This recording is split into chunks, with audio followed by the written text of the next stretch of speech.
సంపదకి ఈ కార్యక్రమాన్ని తెలంగాణ రాష్ట్ర ప్రభుత్వం అంకితం ఇస్తుంది. ఈ స్ఫూర్తి ఆరుట్ల గ్రామానికి కాదు, ఇబ్రహీంపట్నం శాసనసభ నియోజకవర్గానికి కాదు, తెలంగాణ రాష్ట్రంలో ఉన్న 24,000 ప్రభుత్వ పాఠశాలలో చదువుకుంటున్న ప్రతి ఒక్క విద్యార్థిని విద్యార్థులకు ఈనాడు ఈ ఆరుట్ల గ్రామంలో నిర్వహిస్తున్న తెలంగాణ పబ్లిక్ స్కూల్ ప్రారంభోత్సవ కార్యక్రమం అంకితం ఇవ్వడమే కాకుండా 27 లక్షల మంది విద్యార్థిని విద్యార్థులకు ఇది ఒక స్ఫూర్తినిస్తుందని చెప్పి నేను సంపూర్ణంగా విశ్వసిస్తున్నా. మిత్రులారా, ఇక్కడికి విచ్చేసిన విద్యార్థిని విద్యార్థులారా, ప్రభుత్వ పాఠశాలలో బాధ్యత నిర్వహిస్తున్న ఉపాధ్యాయులారా, తెలంగాణ రాష్ట్ర ప్రభుత్వం 3 లక్షల పైన 3 లక్షల కోట్ల పైన ఉన్న బడ్జెట్లో 8.5% దాదాపుగా 27,000 కోట్ల రూపాయలు ఈనాడు విద్యాశాఖ మీద తెలంగాణ భవిష్యత్తు కోసం ఖర్చు పెడుతుంది.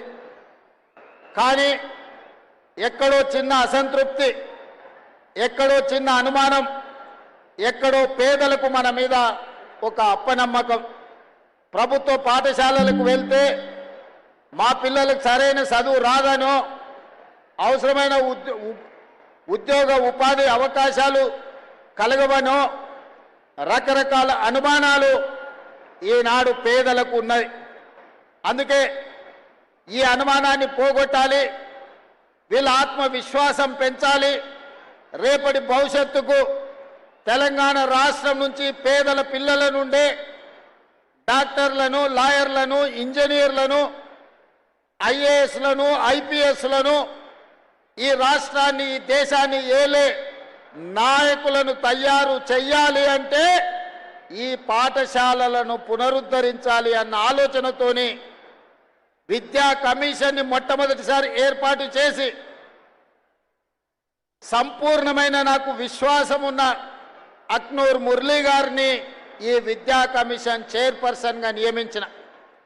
వారు చాలా గ్రామాలు తిరిగిండ్రు, చాలా జిల్లాలు తిరిగిండ్రు, పక్క రాష్ట్రాలు తిరిగిండ్రు, పక్క నుండే దేశాలు కూడా చూసిండ్రు. గ్రామీణ ప్రాంతం నుంచి ప్రపంచ స్థాయిలో గొప్పగా వెలుగుతున్న దేశాల వరకు వారు సుదీర్ఘమైన ప్రయాణం చేసి చాలా మందిని కలిసి ఒక నివేదికను తయారు చేసి ఈరోజు తెలంగాణ రాష్ట్ర ప్రభుత్వానికి అందించింది. ఆ నివేదికను మన ప్రభుత్వంలో ఉన్న అధికారులు పెద్దలు కేశవరావు గారి కమిటీకి అందించడం జరిగింది. తెలంగాణ భవిష్యత్ పునర్నిర్మాణము అద్దాల మేడల్లోనో రంగుల గోడల్లోనో లేదు, తెలంగాణ భవిష్యత్ పునర్నిర్మాణం తరగతి గదుల్లో ఉంది. ఈనాడు వీళ్లకు పెట్టేది ఖర్చు కాదు, భవిష్యత్తు పెట్టుబడి అని సంపూర్ణంగా విశ్వసిస్తూ డాక్టర్ బాబాసాహెబ్ అంబేద్కర్ విద్యనే మీ ఆయుధం, విద్యనే మీ ఆత్మగౌరవం, ఈ విద్యనే మీ భవిష్యత్తును నిర్ణయిస్తుంది, ఈ విద్యనే మీ తలరాతను మారుస్తుంది అని ఏ విధంగా సంపూర్ణంగా విశ్వసించిండో ఈనాడు నేను, మా మురళి గారు, మా విద్యా కమిషన్ సభ్యులు సంపూర్ణంగా విశ్వసించి ఈ విద్యతోనే సమాజంలో మార్పు తీసుకురావాలి, ఈ విద్యతోనే సమాజంలో ఉన్న అంటరానితనాన్ని, అసమానతలను తొలగించాలనే ప్రయత్నం చేస్తూ ఉన్నాం. ఆ ప్రయత్నంలో భాగంగానే మిత్రులారా, ఈనాడు ఒక వినూత్నమైన ప్రయోగం పేద ప్రజలకు ఉపయోగపడే విధంగా ఈనాడు ఆరుట్ల గ్రామాన్ని ఎన్నుకోవడం జరిగింది. ఈ ఆరుట్ల గ్రామ ప్రజలు ఈనాడు ఇక్కడ ఉన్న చదువుకుంటున్న విద్యార్థిని విద్యార్థుల తల్లిదండ్రుల స్కూల్ మేనేజ్మెంట్ కమిటీగా తీసుకొని అద్భుతమైన పనితనంతో ఈరోజు నర్సరీ నుంచి 12th క్లాస్ వరకు ప్రతి పేదవాళ్లకు విద్యను అందించాలని ఒక లక్ష్యంతో పనిచేస్తే ఒకనాడు తరగతి గదుల్లో పిల్లలు చేరడానికి కష్టం అనుకున్న సందర్భంలో ఈనాడు 1814 మంది పిల్లలు ఈరోజు పాఠశాలల్లో చేరి ఇవాళ పాఠశాల బయట ఖాళీలు లేవు, పిల్లలను తీసుకోవడం, అడ్మిషన్లు పూర్తి అయినాయని ప్రభుత్వ పాఠశాల ముందు బోర్డు పెట్టే పరిస్థితి వచ్చిందంటే ఇక్కడ విద్య నేర్పుతున్న సిబ్బంది, ఇక్కడి ఉపాధ్యాయుల యొక్క కమిట్మెంట్ని ఈరోజు ముఖ్యమంత్రిగా నేను వారిని అభినందించదలుచుకున్నా. పాఠశాల విద్యా కమిటీ సభ్యులు, విద్య నేర్పుతున్న ఉపాధ్యాయులు ఈరోజు తెలంగాణ సమాజానికి గొప్ప ఆదర్శంగా నిలబడ్డారు. ఇవాళ తెలంగాణ రాష్ట్రంలో ప్రతి శాసనసభ నియోజకవర్గంలో ఒక ప్రయోగాత్మకంగా తెలంగాణ పబ్లిక్ స్కూల్ని ప్రారంభించుకోవాలి. అకాడమిక్ ఇయర్లో ఇందులో నుంచి వచ్చిన అనుభవాలను భవిష్యత్తు పాఠాలుగా నేర్చుకొని ఇంకా అద్భుతమైన విద్యను మన ప్రజలకు అందించాలన్న ఆలోచన ప్రభుత్వం చేస్తుంది. నా సొంత మండలం ఒంగూరులో కూడా ఈరోజు మోడల్ స్కూల్ కింద తెలంగాణ పబ్లిక్ స్కూల్ని ప్రారంభించిన ఈరోజు ఆరుట్ల గ్రామం నుంచే ప్రారంభించాలని ఎందుకు వచ్చినా అంటే మీరు తెలంగాణకు స్ఫూర్తినిచ్చిండ్రు, తెలంగాణకు ఆదర్శంగా నిలబడ్డారు. ఈ ఆరుట్ల గ్రామానికి ఇంకొక గొప్పతనం ఉన్నది. ఆరుట్ల రామచంద్రారెడ్డి గారి పేరు వినుంటారు, ఆరుట్ల కమలాదేవి గారి పేరు వినుంటారు. ఆనాడు నిజాంలు రజాకర్లకు వ్యతిరేకంగా సాయుధ రైతాంగ పోరాటం చేసి పోరాట స్ఫూర్తిని నింపిన ఆరుట్ల రామచంద్రారెడ్డి గారి పూర్వీకులు, వాళ్ళ ముత్తాతలు ఆరుట్ల గ్రామమే. తెలంగాణ నలుమూలల ఆరుట్ల పేరు ప్రతి ఒక్కరికి తెలుసు. ఆ స్ఫూర్తి నాడు ఇక్కడ చదువుకుంటున్న విద్యార్థుల్లో కూడా ఉంటుందని నేను భావిస్తున్నా. అందుకే మిత్రులారా, ప్రభుత్వ పాఠశాలలంటే అనాథలు చదువుకునేదో, ఆర్థికంగా చితికిపోయిన వాళ్ళు చదువుకునేదో అనే ఆలోచన నుండి అద్భుతమైన విద్యను, మట్టిలో మాణిక్యాలను వెలికి తీయడానికే ఈనాడు ఈ ప్రభుత్వ పాఠశాలల్ని ఈరోజు మనము పునరుద్ధరించడమే కాకుండా అద్భుతమైన ప్రయోగశాలలుగా మారుస్తున్నాం. ఇవాళ ఈ ప్రభుత్వ పాఠశాలల్లో చదువుకున్నోళ్ళే రేపటి భవిష్యత్తుకు నాయకత్వాన్ని వహించే వాళ్ళు అవుతారని నేను సంపూర్ణంగా విశ్వసిస్తున్నా. ఈ సందర్భంగా ఇక్కడికి వచ్చిన విద్యార్థులకు ఈరోజు ఈ వేదిక మీద ఉన్న ఎవరినైనా చూడండి, నేను కూడా ప్రభుత్వ పాఠశాలలనే చదువుకున్నా, మీలాగనే గ్రామీణ ప్రాంతంలో చదువుకున్నా. మీకు చెప్పినట్టే మామూలు టీచర్లు మా ఊర్లో చదువు చెప్పారు. 1వ తరగతి నుండి 5వ తరగతికి మా ఊర్లో చదువు ఉంటే మేము 6వ తరగతి చదవాలంటే 6 కిలోమీటర్లు అవుతానా కొండారెడ్డిపల్లి అని మా సొంత గ్రామం నుంచి 6 కిలోమీటర్ల దూరాన ఉన్న తాండ్రా అనే విలేజ్కి వెళ్ళి మేము చదువుకునేది. ఆనాటికి మేము ఉదయము పాఠశాలకు నడుచుకుంటూ వెళ్ళి చదువుకొని సాయంత్రం మళ్ళీ 6 కిలోమీటర్లు నడుచుకుంటూ వచ్చేది. మా కుటుంబంలో ఆర్థికంగా ఉన్న విద్యా అవకాశాలు లేకపోవడం, సొంత గ్రామంలో 5వ తరగతి వరకు ఉండడం వల్ల 6వ తరగతి చదవాలంటే కూడా పక్క గ్రామానికి వెళ్ళి చదువుకునే పరిస్థితులు. అయినా చదువు వదలకుండా చదువుకున్నాం, పట్టభద్రులమైనాం. ఈనాడు తెలంగాణ రాష్ట్రానికి ముఖ్యమంత్రిగా అయినంటే ప్రభుత్వ పాఠశాలల్లో చదువుకున్న నేను 17 సంవత్సరాలు తిరగకంటే ముందే రాజకీయాలలో ముఖ్యమంత్రి స్థాయికి ఎదిగిన. ఈరోజు కేశవరావు గారు, లేకపోతే ఈ వేదిక మీద ఉన్న పెద్దలందరూ, అక్నూరు మురళీ గారితో సహా మొదలు పెడితే డాక్టర్ మర్రి చెన్నారెడ్డి, జైపాల్ రెడ్డి గారిని, ఇలాంటి వాళ్ళను కూడా తీసుకుంటే ప్రభుత్వ పాఠశాలల్లో చదువుకొని వచ్చిన వాళ్ళు. ఈ దేశ ప్రధానమంత్రిగా పనిచేసిన పివి నరసింహారావు గారు కూడా ప్రభుత్వ పాఠశాలల్లోనే చదువుకున్నాడు. అందుకే విద్యార్థులారా, ప్రభుత్వ పాఠశాలల్లో చదువుకుంటే చిన్నతనం కాదు, ప్రభుత్వ పాఠశాలల్లో చదువుకుంటే ఐఏఎస్లు ఐపీఎస్లే కాదు, ఈ దేశానికి ప్రధానమంత్రి కావచ్చు, తెలంగాణ రాష్ట్రానికి ముఖ్యమంత్రి కావచ్చు అని మీ కళ్ళ ముందలనే ఉదాహరణలు ఉన్నాయి.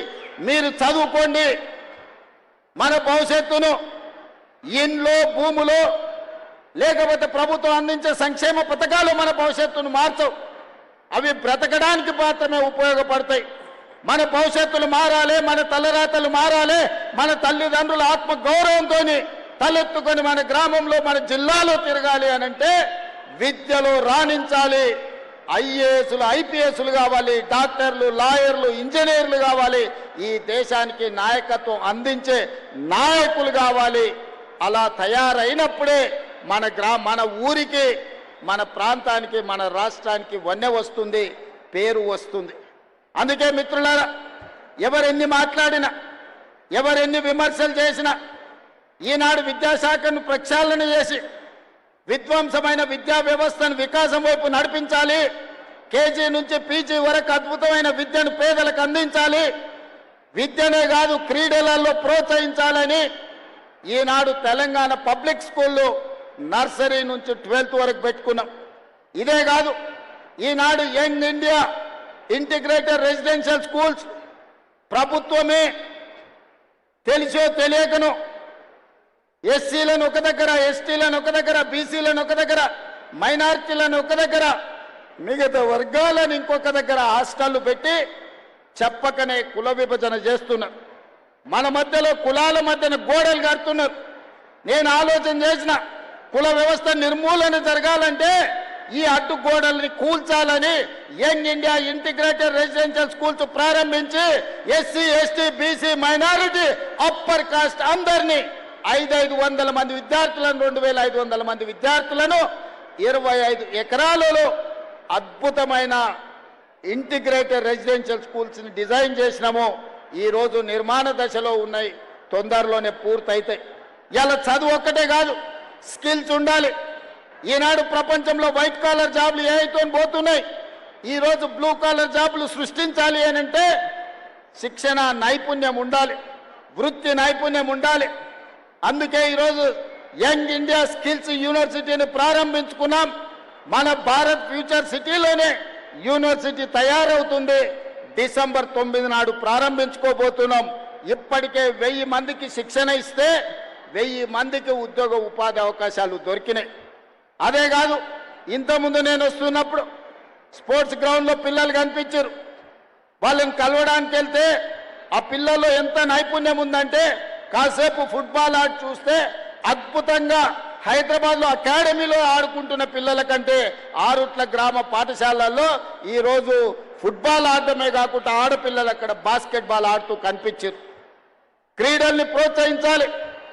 140 కోట్ల మంది జనాభా ఉన్న మనం ఒలింపిక్స్ క్రీడల్లో ఒక్క గోల్డ్ మెడల్ కూడా తేలేకపోతున్నాం. నేను సౌత్ కొరియా స్పోర్ట్స్ యూనివర్సిటీ ఆ దేశానికి వెళ్తే ఒక స్పోర్ట్స్ యూనివర్సిటీకి వెళ్ళిన చూద్దాం ఎట్లుందో అని.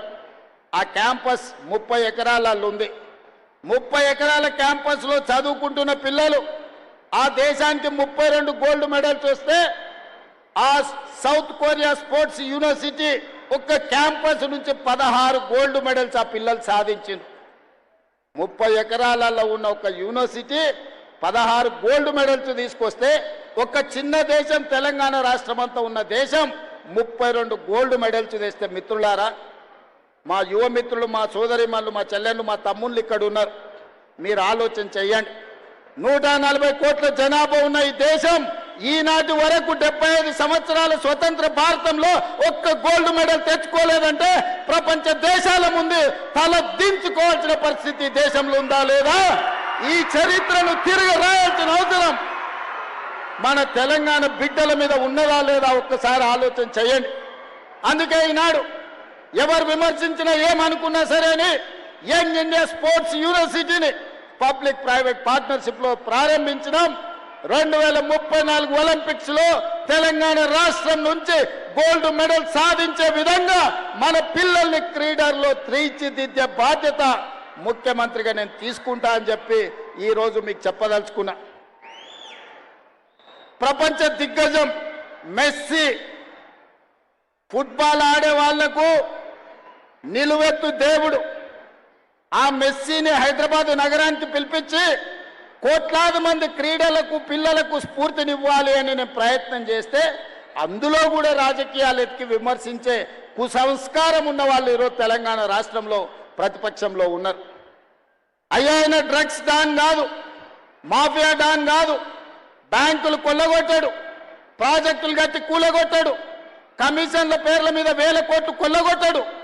ఫుట్బాల్ మైదానంలో అద్భుతాలు సృష్టించే మెస్సీ తెలంగాణ రాష్ట్రానికి వస్తే గర్వపడాలి.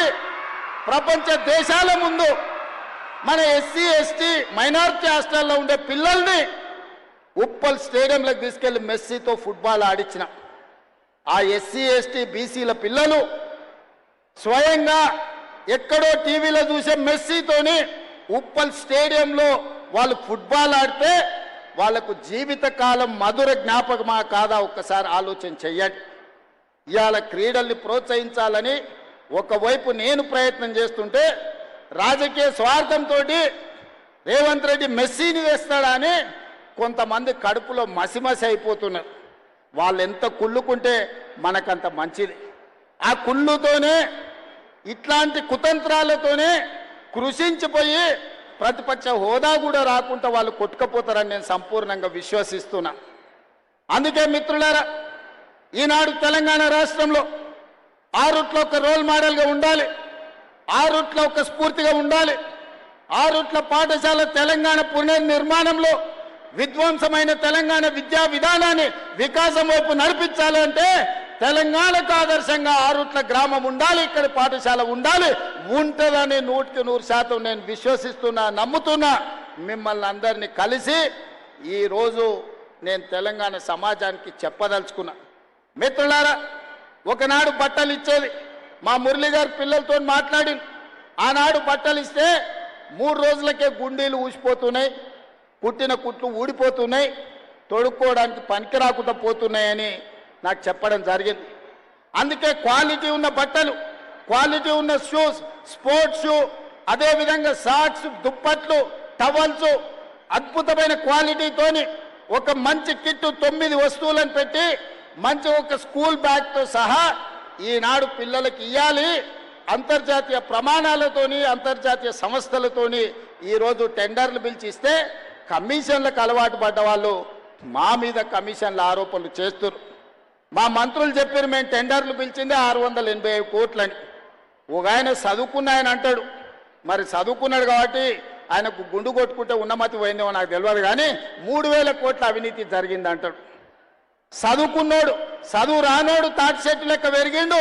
ఇబ్రహీంపట్నం ఈదుల్లో పెరిగిన తాటి చెట్టు పెరిగినోడికి మతి లేదంటే నేను అర్థం చేసుకుంటా.